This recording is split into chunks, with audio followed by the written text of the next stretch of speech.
Most wholesalers suck at making offers. They don't know exactly how to make the right offer. What I'm gonna do today is show you exactly how to make offers in wholesaling real estate in under 60 seconds, no ARV, no repairs, no BS. Most wholesalers fail because they spend hours and hours trying to comp properties perfectly and get the perfect offer and do a reverse calculation. It's all stupid. In this video, you're gonna learn exactly how to make the right offers in under 60 seconds. You're gonna figure out how to get the seller's lowest realistic price out of them ASAP. I'm gonna give you 3 distinct ways to make lowball offers that actually are gonna get accepted, how to determine if there's gonna be the right enough of room so you can make an assignment fee, and what to do when you don't have the ARV or the exact perfect repair cost. On top of the 2, I'm gonna answer exactly how to answer the most common objections you're gonna find in wholesaling, especially when giving these offers. What I wanna explain to you is we're not recklessly going out here and giving offers just willy-nilly recklessly. We're not misleading sellers. We're getting really good offers that are actually gonna make us money in wholesaling. It's very important that you understand this, but you don't need all the details to go out here and get a wholesaling deal. So let's break this all down. Most wholesalers believe before they make an offer with a seller, they have to know what the ARV is, the repairs, the closing costs, holding costs, financing costs, what's the current economic rate, where's the S&P 500 at this year, the neighbor's price per square foot, and all this crazy stuff. And yes, the more advanced and seasoned investor or wholesaler or real estate guy you are, sure, getting more in the details is gonna be better than not.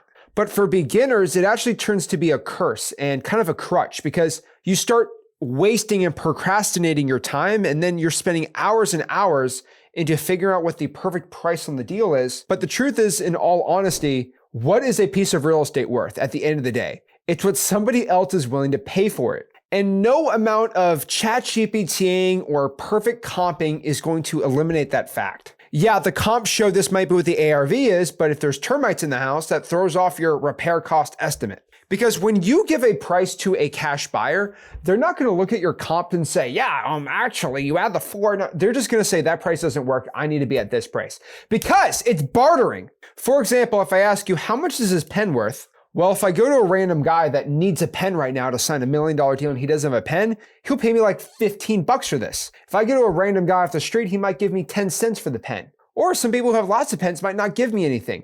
What's the pen worth? What somebody else is willing to pay for it. So you gotta understand the purpose of making an offer, and that's the point of this video, is making an offer to your seller. The purpose of the offer is to get a no, is to make sure the seller actually says no to your offer. They counter back and you counter back and try to get the lowest possible price on the deal. Then you try to sell that to a cash buyer for a big finder's fee. You gotta remember, your initial offer is not some intelligence, is in some like test of intelligence of how smart you are in real estate to your seller. It's to figure out where the seller's realistically at on the price and trying to get the best price for you so you can make the most money on your assignment fee. Because you have 2 sides you have to satisfy here. You have to satisfy your seller so it's a price that they like, but also a good enough price where you can sell it to a buyer and you can make money and so your cash buyer can be happy buying it. You gotta remember, when you sell a wholesale deal, you sell it to a buyer and the buyer's gonna buy it and hopefully make money renting the property out or fixing it up and flipping it. So let's make this example really easy. Let's say the seller wants to sell their house for $70,000. And the buyer says he will buy the deal for $100,000. Guess what? That is a $30,000 spread where you get paid what? $30,000. Yay, all happy. But what if the seller says, no, I want to sell my house for $105,000? Well, guess what? That ain't a real estate deal. So the whole point here is you generally want to get down to is what would the buyer pay for this deal? And we just got to be below that. And even if they want to sell for, let's say 95K, fine, I can go make $5,000. 5K is 5K. But generally, the way that I like to wholesale houses is I like to figure, okay, a buyer will probably pay about 100,000 for this. I'm going to offer 60 grand and see what the seller says. Back and forth, they might say 80, I might say 70, we meet in the middle of 75. Yay, I just made $25,000. That is the whole point. I'm not spending 15, 20 minutes going crazy. I want to go out here and lowball, but before I lowball the seller, I want to make sure they're actually motivated. You got to understand this. I don't give offers to non-motivated people. You see, I feel like this is where a lot of people feel like they get disgruntled giving offers, where they give offers and they quote, always say no. It's like asking out girls that think you're ugly. Like, it's just not going to go well. But if you ask out girls that think you're handsome, your success rate goes up a lot higher.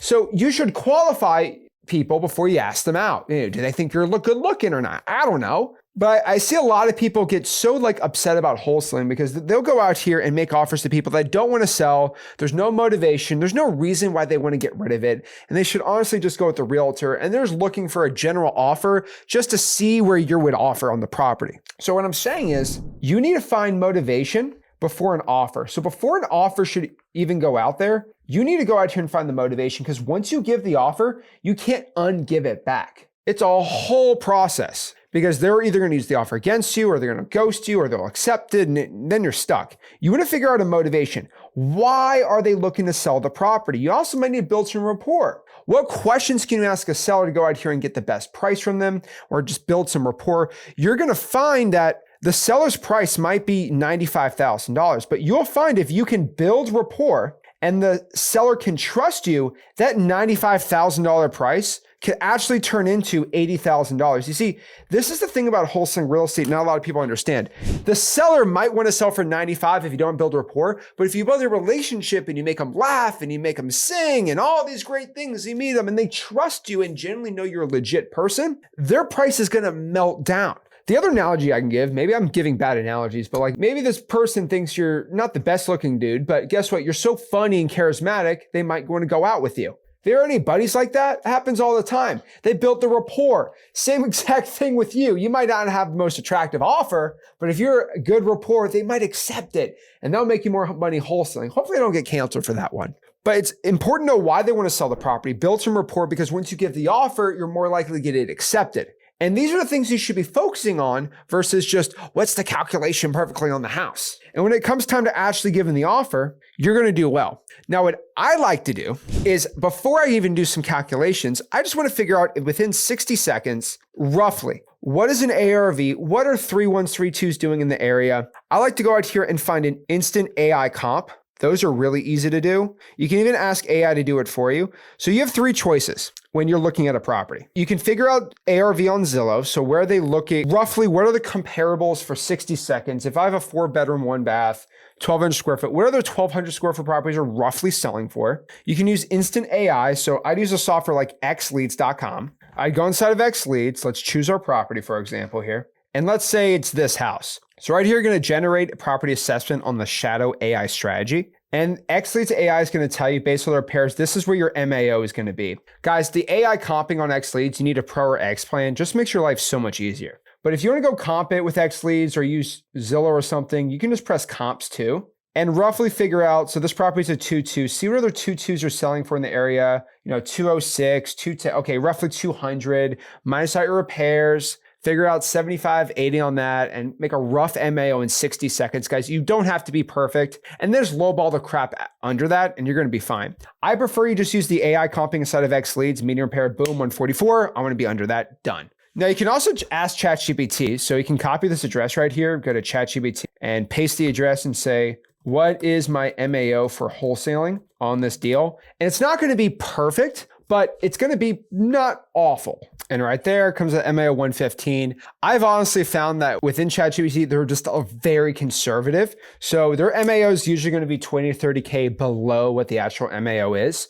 So roughly I'd put about a 150 MAO with the AI and it's pretty dang good. But then from there, you figure out what your offer price should be or your rough MAO. Now your whole point is to offer way below that and you get a wholesaling deal. Now to make your offers, there's 3 simple offers. There's the price first offer, which is an offer where, hey, Mr. Seller, what price are you looking to get rid of the property for? They spit an offer. Maybe they want to sell for 180. You have an MAO 150. That's a little much. I'm going to be close to like 120. Negotiate back and forth. Make sure you're under MAO. Boom, you get a deal. Number 2 is the reverse price anchor. This is basically going to be, hey, Mr. Seller, I was telling my partner Rick about the property. He said he's looking to buy the house for around $120,000. And then, you're blank and you see what they have to say after that. Now, the reason I like that is because you're using your partner as the person that's going to be in trouble. And they're the ones who came up with the offer, which you can use any of your partners for. And that works really good. Or the other one is just the standard lowball. Hey, Mr. Seller, I want to buy the house for around $120,000. I don't like that one because when you give a standard lowball, they're going to say, how dare you get out of my house or I'm hanging up on you. But the reverse price anchor, when you do that, say, hey, my partner want to buy for around $115,000. How dare you, blah, blah, blah. Hey, my partner, Rick, he's crazy. He always wants to buy the house for the lowest price. I know he's nuts, but what price works for you? And then you go back and forth and you get a deal. Guys, finding offers is not as complicated as it seems. Go out here and start making offers and start having success wholesaling houses. Guys, if you got any value from this video, do me a favor. Make sure you smash the like button, subscribe, and I'll see you soon. This is Zach signing out. Have a blessed